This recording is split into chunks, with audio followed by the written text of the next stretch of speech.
Today we're looking at factoring the greatest common factor, the GCF. So up to this point we've been putting things together, so today we're going to start getting to look at how do we take them apart. And we're going to start with finding our greatest common factor. Our objective today says I can factor out the greatest common factor given a polynomial. So when we go to do our greatest common factor, we got to look for the biggest factor that you can divide out of all of the terms. Not just one of them, but all of them. And when we're done, we're going to write out as a product of the greatest common factor and the simplified polynomial. A couple of different ways we can look at doing these. We're going to look at the first one here. I'm going to start with looking at each of my terms here. There are three terms, they're trinomial. And with this, I'm going to say, what can I divide just my coefficients, the numbers by? Well, I can never divide by more than the smallest number here, which our smallest number is 3. So I can't divide by anything larger than 3. And I go, what can I divide 3 by? Well, it's a prime number, so I can divide it by 3 and 1. And 1 is not our greatest common factor, unless you can't divide any of the rest of these by them. But I can divide this one by 3, and I can divide 12 by 3, and 6 by 3. So 3 is the greatest number that I can divide each of these by. Next, I want to look at my variables. I have x's with all of these. I cannot take more than the smallest exponent. There's not an exponent with this one, but it's understood to be a 1 right there. So I can take an x to the first power out of each of these. Can't take more than that because that's all I have in that one. So 3x is my GCF, the greatest common factor. Now I need to simplify each of these pieces. Starting over here, I'm going to do 6 divided by 3. That leaves a 2. And this one's going to leave x squared. So I have 2x squared. Next, 12 divided by 3 leaves 4.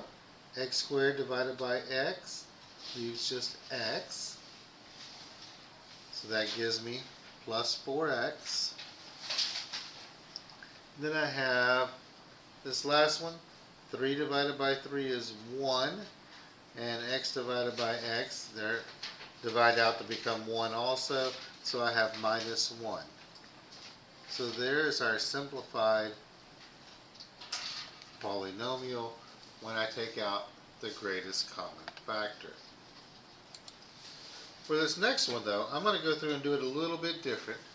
Instead of dividing it out like that, I'm going to go and list the factors of each of these terms.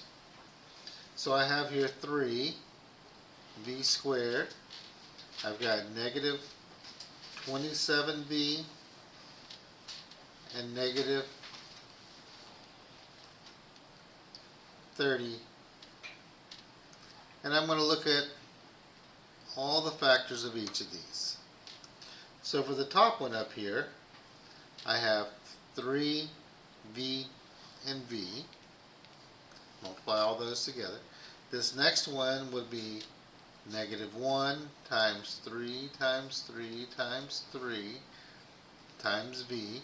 And if you can't remember how to do that on the fly, you can always go and do your quick little factor tree.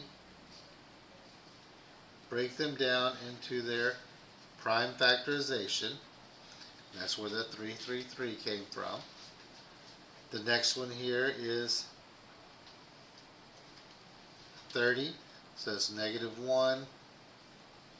Then I have 3 times 2 times 5.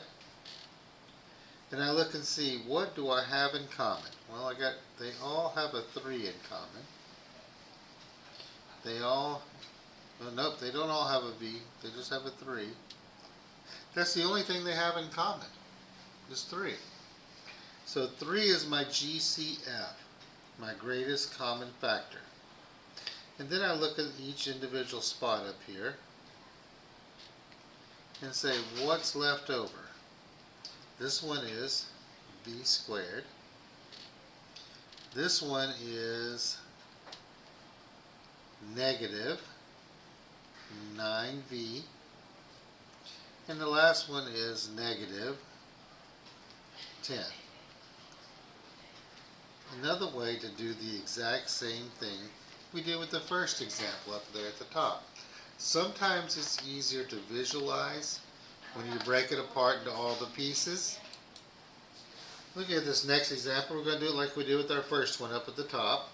I'm going to look at this one and say, what can I divide the numbers by? Well, I can never take out more than the smallest number, but I can divide both of these by 2. So 2 goes here. I got third power and second power, so I can take into the second power out of both of them, because I can take up to the smallest exponent. So into the second power. When I do that, 2 divided by 2 makes 1.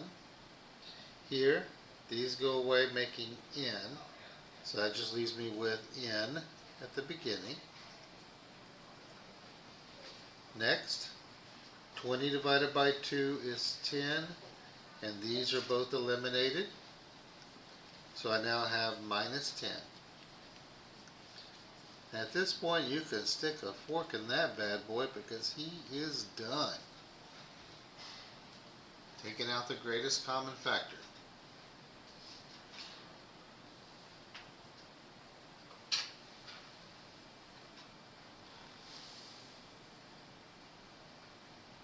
Our next one here, you'll try and work ahead for me, so then I will go through and post it.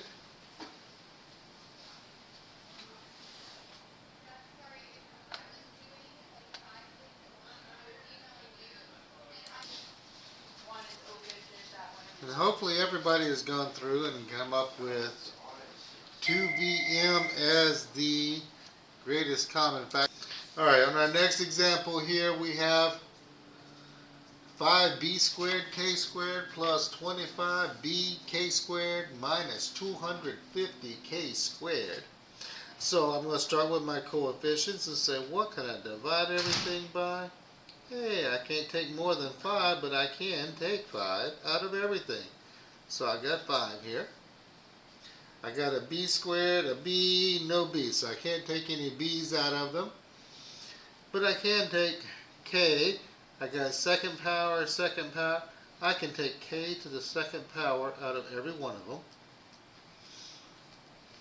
which means that's part of my greatest common factor. On this first one right here, I take k and the squared and b, and the 5 out of it leaves me with b squared. Next I have 25 divided by 5 leaves 5. The k squares come out again, leaving b. So I have plus 5b. And then lastly, I have here 250 divided by 5 is 50.